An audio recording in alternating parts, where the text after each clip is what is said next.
Bismillahirrahmanirrahim. Alhamdulillahirabbil alamin wassalatu wassalamu ala asyrafil anbiya'i wal mursalin wa ala alihi wa sahbihi ajma'in. Alhamdulillah, bersyukur pada Allah Subhanahu wa taala. Pagi ini sekali lagi kita dapat bersama-sama dalam sesi tafsir Quran secara ringkas mengikut muka surat. Alhamdulillah. Hari ini kita akan bersama-sama dalam muka surat 394 daripada surah Al-Qasas juzuk yang ke-20. Kita akan baca hari ini pada muka surat 3 sebelum akhir daripada surah Al-Qasas ini. Jadi artinya dalam masa 2 hari lagi, kalau tidak ada masalah, insya-Allah diizinkan Allah Ta'ala, kita akan masuk kepada surah yang baru. Hari ini kita baca ayat yang ke-71. Dan kita masih lagi berada pada sesi yang dipanggil sebagai ta'liqat ataupun perkara-perkara yang Allah Subhanahu Wa Taala nak ingatkan kita, terutamanya perkara-perkara yang berkaitan dengan kisah Nabi Musa yang telah disebutkan oleh Allah Subhanahu Wa Taala di dalam awal surah ini. Dan insya-Allah pada surah ini juga kita akan masuk kepada sedikit daripada cerita yang Allah Subhanahu Wa Taala sebutkan mengenai Qarun, iaitu salah seorang daripada kerabat ataupun keturunan ataupun daripada Bani Israel yang telah menyeleweng, yang telah menjadi jahat, yang telah tidak mengikut bersama-sama dengan Nabi Musa alaihi salam. Jadi insya-Allah kita baca dulu apa yang diceritakan oleh Allah Subhanahu Wa Taala dalam ayat 71 insya-Allah. A'udzubillahi minasyaitonirrajim. Bismillahirrahmanirrahim. Qul ara'aytum in ja'alallahu 'alaikumul laila sarmadan ila yaumil qiyamah man ilahun ghairullahi ya'tikum bidhiya afala tasma'un. Sadaqallahul azim. Ayat pada pagi ini kita akan baca tentang Allah Subhanahu Wa Taala peringatkan kepada manusia supaya manusia ni melihat kepada satu perkara yang berlaku di keliling mereka, berlaku di keliling kita. Bukan berlaku di keliling tu bukan maknanya merayau-rayau, bukan, tapi maknanya setiap hari berlaku. Iaitu apa? Iaitu malam. Ayat 71 ni cerita tentang malam. Allah Ta'ala minta kepada kita supaya fikir. Jadi disebutkan, Kul ara'aitum. Ara'aitum, maknanya sini ara'aitum ikutnya bagaimana fikiran kamu, ikut terjemahannya. Daripada perkataan ra'a iaitu melihat. Melihat maknanya ara'a tu ada, maknanya adakah. Ra'a tu melihat, tum tu kamu. Jadi mana tidakkah kamu melihat gitu. Artinya melihat itu melihat dengan apa? Melihat dengan mata, mungkin juga melihat dengan mata. Kemungkinan juga ialah melihat dengan hati. Jadi Allah Subhanahu Wa Taala meminta kita supaya kita ni berfikir. Gitu kan. Berfikir dan melihat. Berfikir dengan lihat dengan mata. Kemudian ialah kalau orang buta bagi dia tak ada malam, tak ada siang Semua tu gelap. Allah Ta'ala buat macam tu. Tapi bila kita, majoriti kita ni adalah orang yang dapat melihat. Bila dapat melihat dengan mata, apa guna bila melihat? Melihat sepatutnya ialah turun kepada fikir. Jadi sebab itulah, dua-dualah kita kata, Allah Subhanahu Wa Taala menyuruh kita, tidakkah kamu melihat kepada apa? Kepada satu benda, in ja'alallahu alaikumul laila sarmadan. Sarmadan erti dalam bahasa Arab ialah daiman. Dalam tafsir jalan lain disebut daiman. Daiman ertinya ialah selama-lamanya. Jadi apa kata? Allah suruh kita fikir. Jadi kita fikirlah sekarang ni. Kalau Allah Ta'ala jadikan malam itu selama-lamanya, artinya tak ada siang. Dalam kamus kita, dalam kamus kehidupan kita, tak ada siang. Kalau tak ada siang bagaimana? Artinya malam je. Artinya gelaplah kita. Bagaimana gelap? Betapa susahnya kan? Jadi kita ni bila waktu pagi kita tunggu. Sekejap lagi akan subuh. Bila dah masuk subuh, sekejap lagi naik matahari. Jadi bila naik matahari, artinya terang benderang. Tengah hari, kita boleh rasa perbezaan. Kalau hari itu, Orang Terengganu panggil joong. Joong tu maknanya redup, gelap, nak hujan kan, matahari tak nampak sangat. Kita akan rasa tak semangat tak semangat nak ni lah. Orang yang duduk di negeri sejuk kan, matahari pun tak nampak, matahari pun sekejap, dia akan rasa macam tak semangat. Gitu. Kita perasaan kita. Kalau kita duduk di negeri ni kan, bila panas kita rasa macam semangat. Walaupun panas lah kan, tapi semangat ada.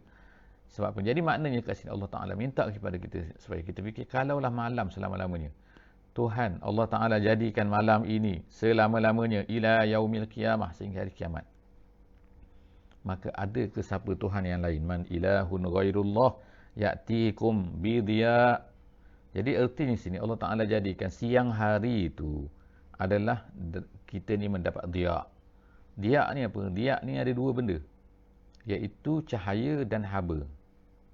Kan kita tengok ada lampu, lampu yang mana lampu tu putih, terang tapi tak ada haba. Kita tengok kadang-kadang lampu tu warna merah kan. Dia terang dan ada haba. Jadi maknanya matahari ni dia memberikan haba dan cahaya. Dua-dua dapat. Kita boleh jemur kain, kita boleh buat macam-macam kan. Sebab panas kan. Orang-orang yang duduk di negeri sejuk tu kan, bila dapat matahari, mereka suka sangat duduk tepi pantai. Sebab apa? Nak dapatkan matahari. Kan? Jadi nak dapatkan haba. Jadi sebab itulah kan Allah Ta'ala cabar kat sini. Tanya, suruh kita ni berfikir kan. Kalaulah malam selama-lamanya, siapa ada lagi ke Tuhan? Bukan sekadar matahari nak buat datang kan. Kalau air pasang surut pun dah tak boleh nak kontrol. Kalau ada air bah pun tak boleh nak kontrol. Kita boleh ada tsunami, boleh kontrol, tak boleh kontrol. Gempa bumi, boleh kontrol, tak boleh kontrol. Puting beliung, boleh kontrol, tak boleh kontrol kan. Jadi semua tak kiralah kuasa besar mana atas dunia ni pun tak akan boleh kontrol. Apatah lagi nak kontrol siang dan juga malam. Jadi kita ikut sajalah. Gitulah kan. Jadi ini nak minta kita supaya kita ni berfikir. Berfikir apa? Bahawa tidak ada Allah Ta'ala, tidak ada Tuhan yang lain selain daripada Allah Ta'ala yang boleh bawa datangkan siang dan juga malam ini. Afala tasma'un. Adakah kamu, kenapa kamu ni tidak mahu mendengar? Allah Ta'ala kata. Mendengar apa? Dalam tafsir kata, secara memahami dan menerima kebenaran. Bukan dengar saja. Kan? Kemudian, ayat 72, sama juga. Allah Subhanahu Wa Ta'ala terbalikkan. Iaitu apa? Qul ara'aytum in ja'alallahu 'alaikumun nahara sarmadan ila yaumil qiyamah. Yang tadi, kalau Allah Ta'ala jadikan malam selama-lamanya, kalau Allah Ta'ala jadikan siang pula selama-lamanya, orang kata, baguslah siang. Bagus. Kita kata siang boleh bekerja. Orang di musim panas tu, yang duduk tinggal di hemisfer tu kan, di Australia ke, di Rusia ke kan, pada masa musim panas, panas ni panjang. Pukul 9 tak malam lagi, pukul 10 baru nak maghrib. Jadi bila mereka ni panjang, malam tu panjang, penat kan. Takkan nak kerja kan. Kalau kita kerja pukul 4.30 balik kan. Kalaulah kena kerja sampai pukul 9 malam, daripada pukul 3 pagi, larat ke? Rehat hanya 2-3 jam je, malam 2-3 jam, larat ke? Jadi artinya kat sini, kalau Allah Ta'ala jadikan pula ni tak ada langsung malam, siang hari selama-lamanya, Allah Ta'ala sebut kat sini sarmadan ini daiman sebab apa? Ada setengah-setengah negeri ni malam dia tu panjang, malam dia kadang-kadang pendek, siang dia ke panjang. Jadi sebab tu Allah Ta'ala sini sarmadan. Jadi hikmah dia kan, kita duduk di negeri panas ni, negeri sejuk ni, negeri yang macam ni, negeri tropika kita panggil kan. Kita ni memang hampir sama, tak banyak berubah, malam juga siang kan. Tapi orang duduk di hemisfer jauh sana jauh sini tu, di utara ataupun di selatan, mereka akan rasa bahawa musim panas ni panjang. Kadang-kadang bila musim panas, siangnya panjang, malamnya pendek. Bila musim sejuk, malamnya panjang. Tapi tak berlaku yang tak turun-turun langsung kecuali beberapa tempat saja atas dunia ni. Itu pun pada musim panas atau musim sejuk saja, yang mana matahari tak turun. Dipanggil matahari matahari tengah malam tu. Jadi Allah Ta'ala sebut sini, itu hikmah dia. Bila sebut sarmadan, artinya apa? Tak berubah-berubah. Jadi Allah Ta'ala cabar tanya kan, siapakah man ilahun ghairullah ya'tikum bilailin taskununa fi. Allah Ta'ala sebut kan, siapa yang boleh bawa malam selain daripada Allah? Yang mana Allah Ta'ala sebutkan apa yang kita dapat daripada malam ni. Taskununa fihi. as-sakinah kan, ketenangan. Taskunu ni kamu rasa tenang. Sebab tu kita boleh tidur kan. Bila malam kan, tenang, senyap, diam kan. Jadi kita boleh gunakan malam tu untuk buat benda-benda yang menenangkan kita. Orang semua tidur, semua senyap, binatang pun kadang-kadang tidur kan. Jadi kita tenang, dapat ketenangan pada waktu malam.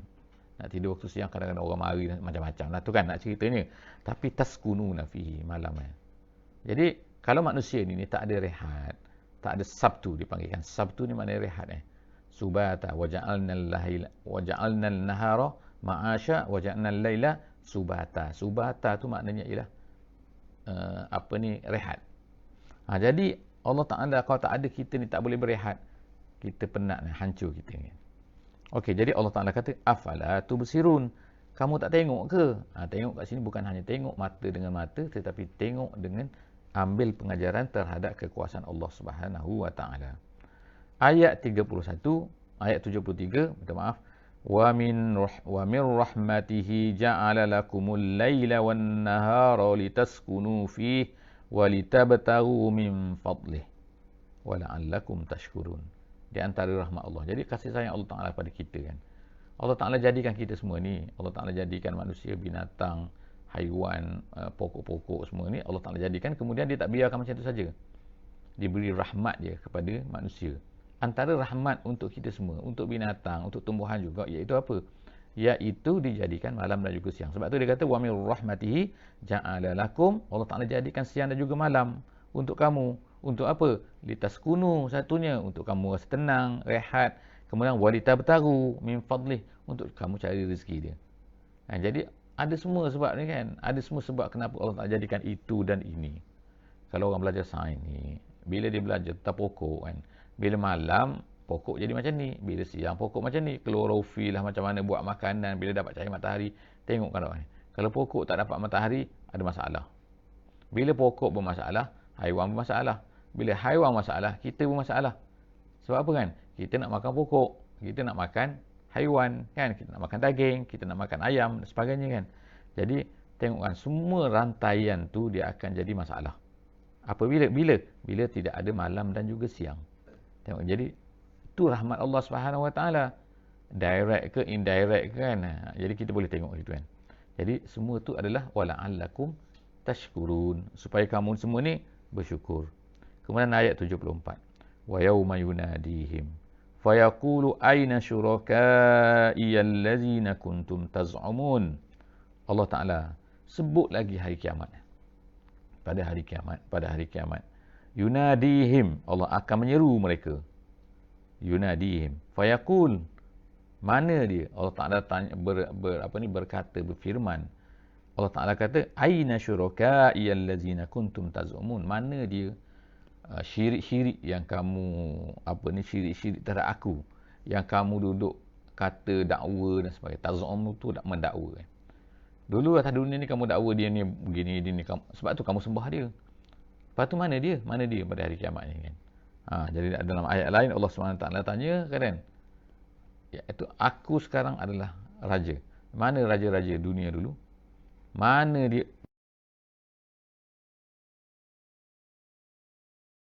Subhanakum fa'alimu annal haqqa lillah wa dhalla anhum ma kanu yaftarun. Jadi Allah Ta'ala kata pada hari itu kami keluarkan wa naza'na, naza'a tu tarik, itu. Wa naza'na, kami tarik min kulli ummatin, daripada setiap umat itu syahidan, saksi, seorang saksi. Siapakah saksi kat sini? Saksi kat sini ialah Nabi. Jadi Allah Ta'ala kata pada setiap umat itu Allah Ta'ala akan cabut, akan tarik, minta keluar siapa? Seorang saksi syahidan. Fakulna hatu burhanakum. Lalu Allah Ta'ala kata kepada golongan-golongan yang kafir itu, iaitu dia kata hatu burhanakum, bawa saksi kamu, bawa keterangan-keterangan kamu, bawa dalil-dalil kamu, burhan. Fa'alimu annal haqqa lillah. Pada masa itu mereka tahulah bahawa yang betul tu ialah Allah Subhanahu Wa Taala. Yang kamu kata tu kan, ini adalah Tuhan juga, ini Tuhan juga tu, dia kata kan, dia kata dalam jalan lain, dia kata ala ma qultu minal isyraq, kamu kata ini adalah juga ada kuasa macam Tuhan, ada kuasa macam Tuhan, ini kuasa Tuhan.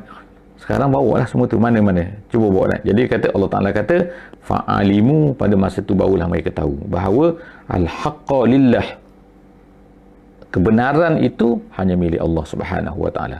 Wa dhalla anhum ma kanu yaftarun, pada masa itu tak adalah, hilang semua. Dhalla tu maknanya kalau dhalla tu sesat, maknanya dhalla tu maknanya hilang. Hilang apa? Hilang semua benda yang mereka kata dulu, dakwa dulu kan, mengada-ngada dulu kan, semua benda tu tak ada lagi. Kemudian kita masuk ayat 76 insya-Allah. Ayat 76 ni setelah daripada habislah kan Allah Taala sebut semua. Sekarang mula-mula surah Al-Qasas ni cerita pasal Nabi Musa alaihissalam. Kemudian ta'liqat daripada Allah Subhanahu wa taala. Allah Taala cerita gini semua. Kemudian sekarang ni masuk pula tiba-tiba Allah Subhanahu wa taala cerita satu kisah. Iaitu kisah siapa? Kisah Qarun. Jadi Qarun ni siapa Qarun ni? Qarun ni menurut kebanyakan ahli tafsir, dia kata dia adalah ibnu ammi Musa, dia kata. Gitu kan. Sebab itulah dalam apa ni? Dalam ayat ni dia sebut inna Qaruna kana min qaumi Musa fabagha alaihim. Qarun ni adalah dia ni kaum Musa. Kaum Musa artinya ialah Bani Israel lah. Sebab di Mesir tu ada dua golongan besar. Yang pertama ialah Bani Israel, yang kedua adalah Kibti. Jadi Kibti itu ialah orang-orang Firaun tu. Yang Bani Israel ini ialah orang yang berasal daripada Nabi Yusuf yang telah datang ke negeri Mesir, dan juga ayahnya iaitu Nabi Yaqub alaihissalam. Kedua-dua datang daripada apa ni, luar Mesir masuk ke Mesir, lalu beranak pinak ramailah semua tu. Akhirnya mereka itu menjadi Bani Israel. Tapi lepas tu diperhambakan oleh Firaun. Jadi second class lah, masyarakat second class bagi Firaun. Jadi tinggallah mereka kat situ. Jadi ada seorang tiba-tiba muncul, iaitu nama dia Qarun. Qarun, harta karun. Orang Melayu panggil Karun, bukan karun, daripada Qarun. Qarun. Jadi Qarun dia ni adalah keluarga, iaitu kita sebut tadi ibnu ammi, iaitu sepupu kepada Nabi Musa alaihissalam. Ada yang kata ibnu khalah. Ibnu khalah ni maknanya sepupu juga, orang Melayu panggil, mudahnya gitu kan. Tapi makna sepupu sebelah perempuan. Kalau ibnu ammi itu ialah sebelah laki. Sepupu juga, iaitu adik-beradik laki. Cerita dia gini, jadi maknanya dia ni apa ni, bagha alaihim. Bagha ni maknanya jahat lah, itu kan, sombong, zalim kepada Bani Israel, dan dia masuk geng dengan Firaun sana. Dia patutnya kat sini kan, tapi Allah Taala sebab apa? Beri kepada dia harta yang banyak. Allah Taala sebut kat sini wa atainahu minal kunuzi. Allah Taala beri pembenaran. Ialah, jadi Allah Taala sebut kat sini kan, orang-orang yang kaya ni, orang-orang yang banyak duit ni, jangan rasa sombong. Dia rasa macam, oh sebab dia bijak,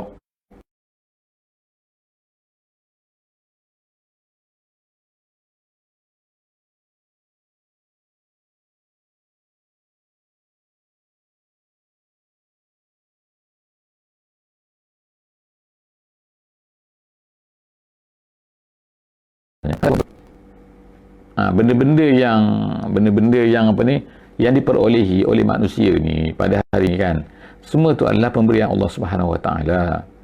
Kadang-kadang dia pandai bisnes, kadang-kadang orang ni cerdik, dia boleh kerja, orang lain tak boleh kerja ni, dia dapat jawatan tu kan. Kadang-kadang ada orang gini, macam-macam lah kan, sama ada bisnes dengan jawatan ke, dengan walaupun benda tu halal, walaupun tu halal, kena yakin, kena ingat bahawa benda tu adalah diberikan oleh Allah Ta'ala, bukan kerana kepandaian dia kan. Samalah dengan kesihatan, samalah dengan harta, rezeki, semua tu. Jadi sebab tu Allah Ta'ala sebut kat sini kan, wa atainahu minal kunuz, kami yang beri pada dia harta-harta tu, ma inna mafatihahu, di mana anak kunci dia tu latanu'u bil usbati ulil quwwah. Latanu'u artinya ialah berat, maknanya berat, ditanggung, bil usbati. Usbati itu ialah jama'atun min uli quwwah. Uli quwwah tu maknanya orang yang mempunyai kekuatan. Orang mempunyai kekuatan tu orang kuat lah maknanya. Orang panggil sini sado. Makna kalau panggil satu kumpulan orang sadu nak pegang kunci harta Firaun saja tak larat. Berat tu. Kalau orang tak sadu tak tahulah kan jadi izqala lahu, jadi Allah Taala ingat sikit kan. Apa dia? Ingat sikit pasal Qarun ni. Qala lahu qaumu la tafrah. Kata kaum kepadanya, kaum dia, maknanya hei Musa, orang-orang yang beriman ni kan, orang beriman kata, kamu ni janganlah gembira sangat. Gembira sini, tafrah ni mana? Gembira dengan cara bermegah-megah. Gembira sombong maknanya. Bukan gembira suka, tak boleh, bukan. Tapi gembira dengan cara sombong, la tafrah, innallaha la yuhibbul farihin. Allah Ta'ala tak suka kepada orang-orang yang bermegah-megah, berlagak-lagak seperti kamu ini, kan. Jadi kan, kalau gembira biasa tak ada apa, tapi dalam tafsir Jalalain disebut ialah farah tu farah batar. Jadi farah gembira tu gembira yang sombong, yang menyebabkan dia ni berlagak dengan orang, rasa sombong dengan orang dan gunakan harta kekayaan dia tu dengan cara yang tidak betul lah. Itu makna la tafrah tu. Yang berkata tadi, siapa yang berkata tadi? Bukan semua orang Bani Israel, sebab Bani Israel pun ada juga yang pening-pening kan, yang tak betul ni sebenarnya. Yang Bani Israel ni yang beriman. Orang beriman, orang sedar berkatalah kepada Qarun tadi tu. Jadi gini kan, Allah Subhanahu Wa Taala sebut kat sini kan, ingatkan kita kan apa dia? Wabtaghi fima ataakallahu daral akhirah. Ni ayat terakhir pada hari ni, iaitu ayat 77 ni. Wabtaghi itu tuntutlah, carilah, dapatkanlah fima ataakallahu daral akhirah, apa yang diberikan, apa yang dikurniakan oleh Allah Subhanahu Wa Taala kepada kamu untuk akhirat kamu. Ad-darul akhirah tu kebahagiaan akhirat. Makna tengok kat sini kan, dalam ayat 77 ni Allah Taala minta kita cari kebahagiaan akhirat nombor 1. Kan, cari akhirat dulu. Wala tansa nasibaka minad dunya, dan jangan kamu lupa bahagian kamu di dunia. Jadi cari akhirat ni, bukan makna cari akhirat nak cari macam mana cari akhirat ni kan. Cari akhirat, cari belek-belek akhirat, bukan. Maknanya sini ialah gunakan apa yang kita ada, yang dikurniakan oleh Allah Subhanahu Wa Taala atas dunia ni, sama ada kebijaksanaan, sama ada kepandaian, sama ada harta, sama ada kesihatan dan sebagainya, adalah untuk gunakan supaya kita boleh dapat pahala. Sebab pahala saja yang boleh bawa ke akhirat. Duit tak boleh bawa ke akhirat, harta tak boleh bawa ke akhirat, pangkat tak boleh bawa ke akhirat, nama tak boleh bawa ke akhirat, kan semua tak boleh bawa ke akhirat. Yang boleh bawa ke akhirat ialah apa yang kita namakan sebagai pahala. Macam mana nak dapat pahala? Pahala bukan dapat macam tu saja. Pahala ni kena buat, pahala ni kena usaha, pahala ni kena belanja kan. Jadi makna perbuatan tu semua kita buat sepatutnya biar dapat pahala. Kemudian tu benda-benda semua, benda yang kita infakkan semua biar dapat pahala. Biar habis tu berbaloi panggil.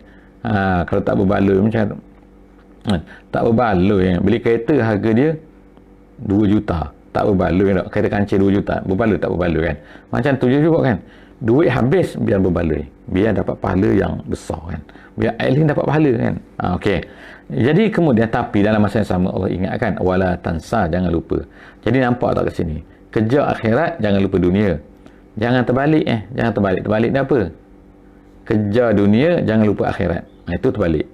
Macam tu tak betul. Itu bukan ajaran Quran tu, itu ajaran sendiri. Ataupun yang tak betul juga apa? Kita kena seimbang dunia akhirat. Seimbang pun tak betul. Sebab apa? Kena akhirat dulu baru dunia. Kalau seimbang ni sama-sama kan dah dapat pahala banyak dah separuh. Hari ni separuh hari untuk akhirat, separuh hari untuk dunia. Tak boleh macam tu kan. Semua untuk akhirat. Cuma jangan lupa saja. Jangan lupa maknanya jangan sampai tak makan lalu mati. Jadi kalau mati, nak mati tak larat, macam mana nak buat pahala kan.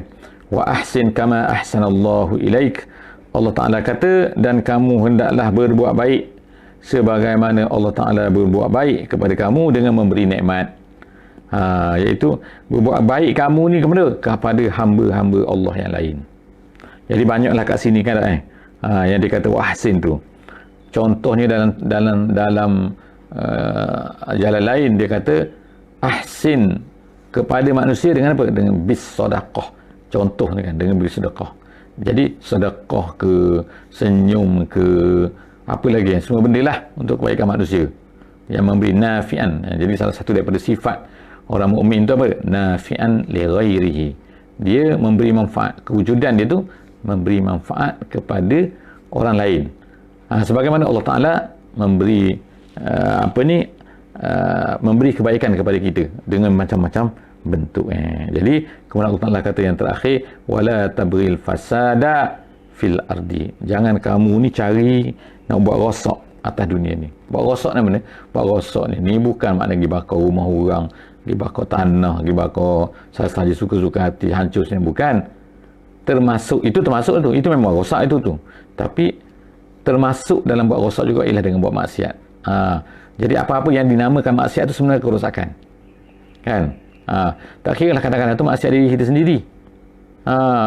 Kadang-kadang itu kita bermaksiat, maka itu sebenarnya membuat kerosakan. Innallaha la yuhibbul mufsidin. Allah Ta'ala tak suka kepada orang-orang yang membuat kerosakan, iaitu dengan ertinya, iaitu bermakna annahu yu'aqibu. Allah Ta'ala balas, Allah Ta'ala azab, Allah Ta'ala memberi dosa kepada dia dengan kerosakan, dengan kejahatan, dengan maksiat yang dia buat. Jadi alhamdulillah setakat tu saja pada hari ini. InsyaAllah selepas daripada ni kita cuti 3 hari, 3 hari cuti. InsyaAllah kan kita cuti 16, 17 dan juga 18. Kita sambung balik pada 19 hari bulan Julai, insya-Allah. 19 Julai 2020. Wallahu a'lam bissawab. Subhanakallahumma wa bihamdik, nashhadu an la ilaha illa anta, nastaghfiruka wa natubu ilaik. Bismillahirrahmanirrahim. Wal 'asri innal insana lafi khusr illa allazina amanu wa 'amilus shalihat wa tawasaw bil haqqi wa tawasaw bis sabr. Wassalamu alaikum warahmatullahi wabarakatuh.